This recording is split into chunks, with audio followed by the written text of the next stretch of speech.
muchos, las palabras son solo eso, palabras, pero la manera en que las ordenamos y el tono en que las decimos puede hacer la diferencia. Todos hemos escuchado del poder de la palabra, y es que con ella podemos construir, convencer, amar, pero también podemos destruir, opacar, herir, odiar. Y es que la violencia también nace de las palabras. Muchas guerras se iniciaron por culpa de una frase. Muchas guerras se prolongaron por el poder de convencimiento que algunos líderes negativos tuvieron a través de la palabra. Sí, la palabra puede ser un arma destructora, pero la palabra también es la mejor herramienta para educar, para incentivar al cambio, para entender al otro, para aceptar la diferencia. El poder del lenguaje posibilita grandes cambios. La palabra es el código con el que nos relacionamos como seres humanos, el código que nos diferencia de otras especies. La palabra habla de nosotros, dice quiénes somos, de dónde venimos, da cuenta de nuestro entorno y transmite nuestro pensamiento. Hoy, en Medellín se toma la palabra, hablaremos de su poder, del poder que tiene la palabra como arma transformadora. El gesto, la palabra y el tono son tres componentes del lenguaje humano que nos hacen diferentes a las demás especies animales. Por eso vamos a hablar hoy de un tipo de palabra que es la palabra armada. De qué manera nos crea distancia, nos crea dolor, nos ofende, nos pone en problemas a unos con otros. Entonces, por eso invitamos a una persona con buena experiencia, precisamente por su trabajo, la maestra Lía Córdoba, que nos va a acompañar en esta sesión.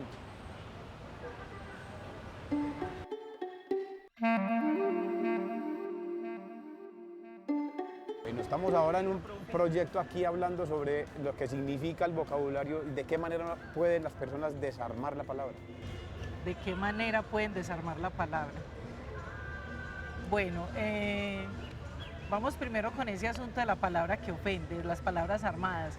Yo quisiera como plantear inicialmente, profe, es por qué la palabra se arma, ¿sí? No sería justo empezar a hablar de una palabra armada sin la historia, sin un poco un recorrido cierto, como por qué se arma. Yo quisiera plantear lo siguiente, mire, Medellín es una ciudad racista y eso hay que nombrarlo. Es una ciudad homofóbica, misógina, y eso genera unas formas de ser. Y no es porque Medellín haya decidido tener ese proyecto de ciudad, sino porque hay una carga histórica, ¿cierto?, en los pueblos latinoamericanos. Eso nos lleva a unas formas de ser, a unas formas de sentir, a unas formas de expresarnos. Y nos hemos constituido en una sociedad muy excluyente. Cuando hablamos de este tipo de situaciones, en las ciudades viven personas y son finalmente quienes portan y ejercen ese racismo o esa homofobia o esa segregación frente al otro, ¿sí? A las mujeres, a la persona diferente. Exacto. Entonces, a los chiquitos, a los enanos, a los gigantes. Todo. O sea, eso no es exclusivo de un u otro lugar, ¿cierto? Hay unas cargas culturales que se le han puesto a algunos personajes, algunas figuras, hay unos imaginarios, y eso lo hemos ido construyendo y fortaleciendo culturalmente. De ahí la importancia de hablar de esto. Pero ese panorama también le pone a uno un cierto pesimismo con la idea de que si eso es cultural y está muy arraigado en la gente no es capaz de salir de eso, ¿o sí? ¿Cómo sale de esas convicciones y de esas formas imaginarias de ver a los demás? Si supiéramos ya estuviéramos en otra parte. Pero yo creo que hay formas de irse pensando el asunto y un punto importante es la reflexión. Yo creo que sí, pero yo diría una educación que no solamente vaya llena de contenidos y de saber datos y de saberes estadísticos, de saberes muy precisos. Más bien en la formación de la persona, como de la personalidad y de su pensamiento. Sí, como tener esa posibilidad de vincular los procesos de formación siempre muy centrados en lo que es la reflexión. Porque mire, el tema de cuando hay una palabra, como usted dice, una palabra armada, esa palabra se ha armado en ese sujeto de manera distinta, en usted, en mí o en el otro, dependiendo del lugar como se ha constituido en el mundo. De la familia en la que provenga, de las herencias que tiene en sus municipios o en sus lugares. de las oportunidades de Cultura. formación que ha tenido, Sí. de las posibilidades de salir que ha tenido, de las posibilidades que ha tenido de conocer otras culturas. Cuando una persona ha podido estar en medio de diversidades, de otras culturas, empieza a comprender que el mundo es de muchos colores y de muchos sabores. Pero cuando ese conocer ha pasado por la reflexión del sujeto, entonces ahí sí podemos decir, bueno, ahí nos estamos tocando de otra manera. Entonces es muy importante no solo decir, porque yo voy a la escuela, tengo resuelto el problema. La pregunta es la escuela, ¿qué tanto está poniendo en juego la reflexión del sujeto? Claro, ¿Cierto? ¿cómo afronta la situación de modo que esas personas que tienen convicciones de uno u otro tipo, que discriminan, se pueda transformar? Porque es que en la escuela uno encuentra también rectores, profesores que reproducen lo mismo al lado de sus propios estudiantes. Entonces no les crean un nuevo ambiente para que piensen de otra manera. Lo que pasa es que no es un problema netamente de la escuela, es un problema de la sociedad que tenemos. Tenemos una sociedad excluyente. Y cuando tenemos sociedades excluyentes, se instala un parámetro cultural que es el válido, y el que se sale del parámetro, entonces es motivo de burla. Entonces por eso, ¿dónde están los chistes? ¿Cierto? ¿Dónde expresiones como, por ejemplo, negro tenía que ser? ¿Qué me está diciendo esa expresión? ¿Cierto? Pero muy poco, cuando escuchamos, mestizo tenía que ser, pues eso casi nunca lo escuchamos. Es que si no la hacia la entrada, la hacia la salida, pero al Exacto. fin se esperaba. ¿Qué estamos diciendo? O sea, ahí hay un peso cultural, y es el afrocolombiano o el negro que está ahí, siempre la va a embarrar. O sea, no le dan opción, porque si no la hace entrando, la hace saliendo. Pero eso, ¿quién lo ha construido? ¿Quién ha construido esos dichos? Ese parámetro, ese imaginario que tenemos, que quien se sale de ahí no es. Entonces muchas veces el chiste es validado por quien está en el lugar de exclusión para sentirse incluido. Pero eso va generando una bolita de nieve, entonces ¿hasta dónde puede soportar? Bueno, entonces ahora cuando vengamos en la segunda parte vamos a continuar con este aspecto que es muy valioso, sobre todo en el punto que has tocado de la educación y de la cultura.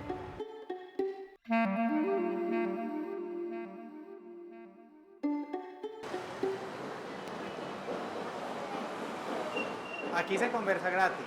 Estamos conversando gratis.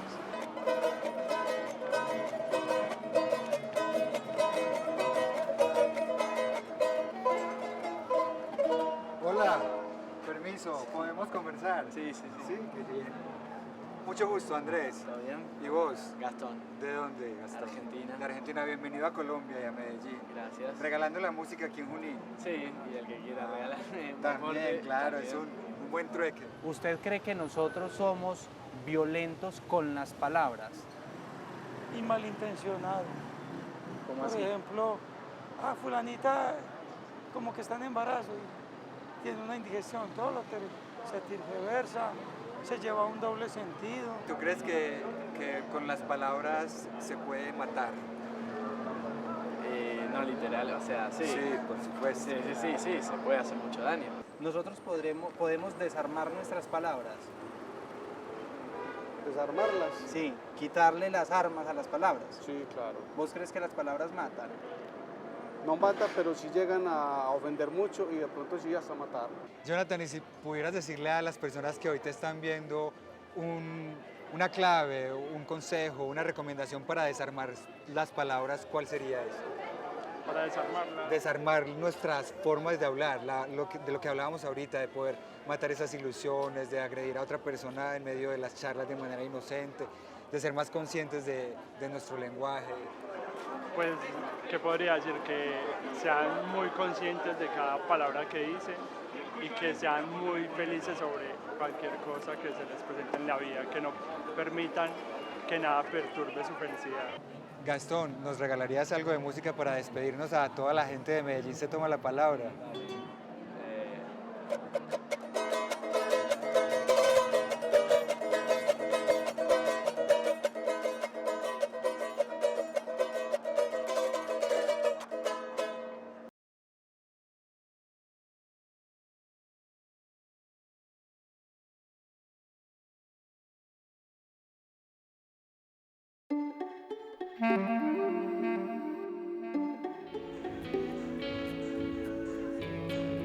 Mi nombre es Natalia Andrea Rodríguez, tengo 32 años, tengo 2 hijos hermosos que los amo, que son el motorcito de mi vida, y vivo acá con mis 2 bebés. Vivimos nosotros 3, tengo mi negocio acá mismo, trabajamos con mujeres víctimas de violencia intrafamiliar. Quedé embarazada durante el noviazgo, me casé muy enamorada. Vivíamos cerquita de la estación de Santo Domingo del Metrocable y yo vivía con una amiga. La amiga estaba de viaje, llegó, pues es un poquito conflictiva, y entonces hizo algo que no me gustó. Yo soy muy metódica para las cosas. Hizo algo que no me gustó y entonces ya él se puso en contra mía. Llevamos 20 días de casados y me gritó: me casé contigo por la barriga, no porque te quiera. Me tocó ya responder por ese muchachito. No, se me acabó la vida. En ese momento se me acabó todo. Bueno, este es el cuarto de mi hija. Ella es mi hija, se llama Damaris Parra. Es una hermosura de bebé. Mírame, es mi niña, tiene 14 años. Y es el motivo mayor por el que me casé. Cuando nació yo quedé demasiado delgada, muy delgada, entonces empezaron como los problemas con él, porque ya no le gustaba la mujer flaca, sino la que había conocido antes. Entonces ahí fue donde realmente comenzó la violencia psicológica conmigo, su maltrato de me gustaba cuando tenías los senos más grandes, se te acabó el trasero, que se te secaron las piernitas, ya no tienes nada, como quedaste barrigona. Yo duré 10 años de casada con él, pues realmente 14, hace 4 años nos separamos. O sea, no me separé porque creía, o sea, el poder de su palabra conmigo era: no voy a ser capaz, yo sola no puedo. ¿Qué voy a hacer? ¿Qué va a pasar con mis hijos? Económicamente, ¿cómo voy a lograrlo sola? Eran tantas cosas que se me venían a la cabeza, tantas palabras de él de: tú no puedes, no eres capaz, no eres lo suficiente, ¿qué vas a hacer económicamente? Yo me voy, pero ¿quién te va a apoyar? Hola. Hola, buenos días. Regálame una bolsa con leche, por favor, y una lecherita. El día que me tomé las pastas, que ya dije no más, fue porque me llamó un amigo, el novio de una amiga, y empezó a decirme: estoy peleando con ella. Empecé a aconsejarlo y llama al novio de mi amiga a decirle: vos sos el mozo de mi mujer. E incluso fue en esos mismos días donde me dijo: hazte una prueba porque yo creo que tienes, palabra textual, me dijo: para mí tienes gonorrea. Es lo que te dicen, y con el sentido, el sentimiento que te lo digan, con la fuerza que te lo digan, cómo te hacen sentir, cómo te sientes realmente, qué pueden hacer en tu vida, cómo te pueden mover. A mí me movió todo, me acabó. Te amo. Cuando termines me avisas. Listo. Te amo.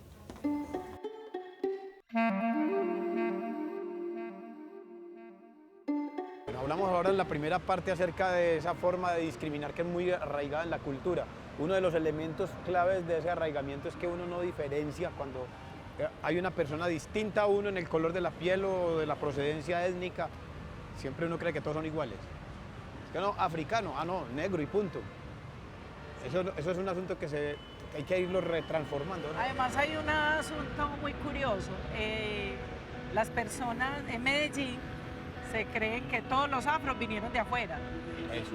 Y aquí tenemos cantidad de población que ha nacido aquí 3 y 4 generaciones. Claro, claro. Entonces todo afro que ves viene del Chocó, ¿cierto? Sí. Entonces es muy chistoso.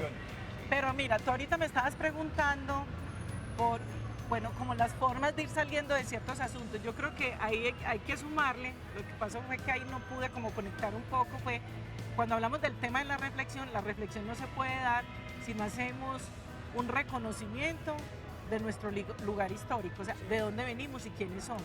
O sea, si yo históricamente no me ubico, yo no sé qué tan cerca estoy del otro, qué tanto me parezco y en qué tanto me diferencio. Y reconocer esa diferencia no como un problema, ni como alguien al quien yo voy a atacar, ni con el cual no me puedo poner de acuerdo, sino en esa diferencia reconocer la riqueza y poder empezar a armar otro tipo de diálogos. Entonces es muy importante que empecemos a trabajar el cuento del lugar histórico, de conciencia histórica. Entonces ahí estás tocando una fibra muy importante, sobre todo en este tiempo en que estamos tratando de hacer una reconstrucción de lo que nos ha ocurrido en tantos años de guerra en Colombia. Claro, entonces digamos, en ese recorrido de la historia que nos han contado, hemos sacado un estereotipo, hemos instalado un estereotipo de hombre afrocolombiano, ¿cierto? Sí. O de negro. Entonces todos son iguales. Pero es que ahora nos ocurrió que yo iba a decir tu apellido y dije Mosquera, porque todo el mundo cree que es que todo negro es Mosquera y que todo indígena es Yucumí y que los blancos antioqueños son Jaramillo, Restrepo y Echeverry, pero esa es la palabra. Sí. Bueno, lo que hay que hacer con eso es que tomarlo con naturalidad, por ejemplo en el colegio. En los colegios, ¿ustedes cómo proceden para que esas presiones que hay de unos grupos con otros, de unos niños sobre los otros, cómo va a ser para que se desarmen y entiendan que eso no es natural ni es de ese modo? Mira, eso es muy sutil, porque uno ahora no encuentra de pronto un racismo tan de frente. Es muy sutil y yo pienso que por ser tan sutil es incluso más delicado. Más camuflado. Claro, te voy a contar una anécdota. Un día una niña va y me dice, estaba yo en la escuela Ventanitas, que es mi escuela que adoro, porque a esa escuela le debo muchas cosas. Ventanitas es en el Limonar, sí. Y allá hay una población afro bastante grande. Entonces una de las niñas afro se me acerca y me dice, Cordy, es que él me está diciendo negra. Entonces yo le dije, pero a ti te molesta, sí, a mí no me gusta que me diga negra. Yo me llamo y dijo su nombre. Entonces le pregunto yo, ¿ya le dijiste a la profe? Y ella me dice, sí, yo ya le dije a la profe, pero la profe me dice que tranquila, que pues que no me preocupe porque yo soy negra y soy una negra muy bonita. Entonces le digo yo, entonces ¿por qué te molesta? Y me dice ella, es que a mí no me gusta que él me diga negra porque es que cuando él me dice negra me está diciendo otra cosa. La connotación de la palabra. La connotación que hay culturalmente. Entonces, claro, la chica que había que entrar a hablar con ella, todo ese proceso de lo que estaba sintiendo, pero la afectación que estaba sintiendo y desde qué lugar lo estaba recibiendo. Porque la historia de esa pequeña no es la misma historia que tuve yo o que tuvo otra chica afro de la misma edad. Entonces la pregunta es, ¿la escuela sí tiene los tiempos suficientes para sentarse a hablar y a dialogar las afectaciones de una ciudad racista, que no es porque lo decidió la ciudad, sino porque tenemos un proyecto de cultura racista y segregador, ¿cierto? Queda entonces pendientes que la escuela sea acompañada del trabajo en la familia, sea acompañada del trabajo en la sociedad, la misma administración pública. Te digo otra cosa, en el caso del ejemplo que te puse, era para la chica, en ese momento lo importante no era resolver su problema de matemáticas dentro del aula para resolver el problema de las pruebas saber. No, el problema de ella era de existencia, de construcción de su subjetividad, ¿cierto? Entonces, ¿qué es más importante en la escuela?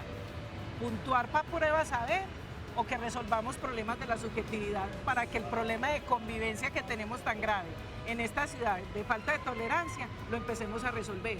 Y que se empiece a resolver en compañía de los que hemos dicho, las familias, la sociedad, el propio Estado, y que sea un trabajo de conjunto. Que es la administración de la educación, porque no podemos seguirle pidiendo a los maestros que lo hagan todo, que resuelvan el problema de la discriminación, de la homofobia, de todas estas situaciones discriminatorias y de convivencia, sin pensarnos cómo está organizada la escuela.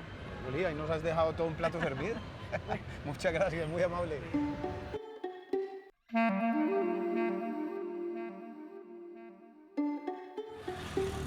Yo soy Jayco, soy artista de hip hop de la ciudad de Medellín, de un grupo que se llama C15, y hago parte de un colectivo de artistas que se llama Casa Colacho. Chao. Yo sueño, y desde niño soñé con ser rapero, hoy es lo que hago todos los días, con ser un artista, pero un artista que pueda aportar en algo a lo que pasa en nuestra sociedad, a lo que pasa en el territorio.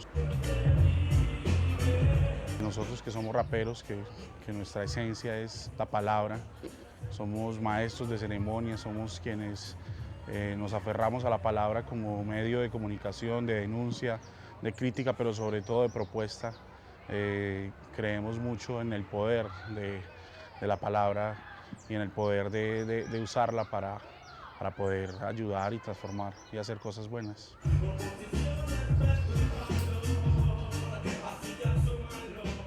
Mi nombre es Robinson Posada, yo soy docente, actor, escritor, dramaturgo, poeta, yo qué sé, soñador.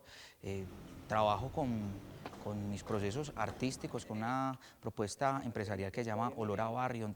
Bien, mijo. Si hablamos del asunto del desarme, desarmar la palabra. ¿Cuál es la primera palabra que debemos de desarmar? Parcero, pues yo creo que desarmar hay que hacer con muchas palabras, pero especialmente el tema de la inequidad que tiene esta ciudad, una inequidad histórica, que además es la consecuencia de muchos de los problemas que tenemos en las calles y de muchos de los problemas que viven y vivimos nosotros día a día.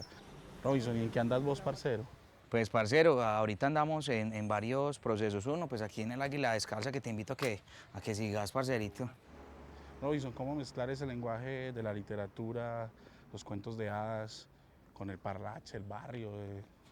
Pues, parcero, vincular el arte, el parlache a través de la pregunta que uno tiene como artista y cómo desde ahí, desde la palabra, desde una herramienta pedagógica que es el escenario, que es la estructura narrativa, que es el arte en sí, poder llegar a las distintas comunidades y poder a través de un cuento, a través de una historia, a través de un relato, a través de una puesta en escena, no solamente recrear, sino también transformar.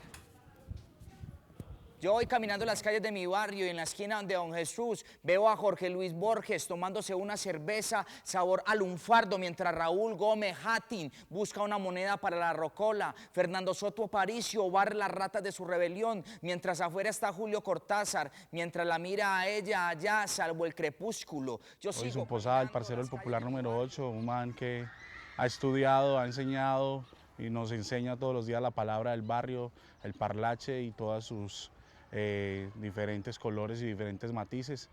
No hay un lenguaje mejor que otro, simplemente podemos usarlo o bien o mal, y este man lo usa muy bien. Parcerito, Jacob, todas las bendiciones, mi negro. La buena, parcerito.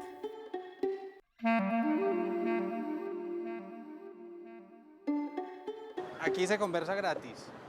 Medellín se toma la palabra. Estamos hablando sobre la palabra. Por ejemplo, ¿qué palabra te molesta que te digan? Una palabra que me moleste, nombrar la pereza. No me gusta que me nombren la pereza. Pereza, y decimos muy frecuentemente que pereza esto. Está haciendo, que pereza esto, no me gusta mucho esa palabra. ¿Usted cree que cuando nosotros hablamos agredimos a la otra persona? Los paisas de por sí somos un poco exageraditos en el vocabulario. ¿Exageradito es qué? Que aparte de enojarnos, también acuñamos el enojo con palabras violentas. ¿Tú piensas que esas palabras soeces o que existen palabras soeces que no hacen daño? Sí, muchas. Por Porque ejemplo, lo hacemos parte de nuestro lenguaje, ya sea, pero en un círculo más como de amistad. ¿Vos crees que nosotros somos agresivos con las palabras? No, yo creo que uno tiene que expresar con respeto ante la gente. ¿Usted cree que qué es lo que más nos ofende a nosotros cuando hablamos? Cuando hablamos nos ofenden que nos digan palabras malas, palabras vulgares. ¿Y qué podríamos hacer para cambiar eso? Brindar más paciencia, más amor, más conciencia. ¿Qué harías tú, Juliet, para desarmar tus palabras, para hablar mejor y no hacer daño a las personas con lo que dices? Pensar coherentemente antes de decirlas.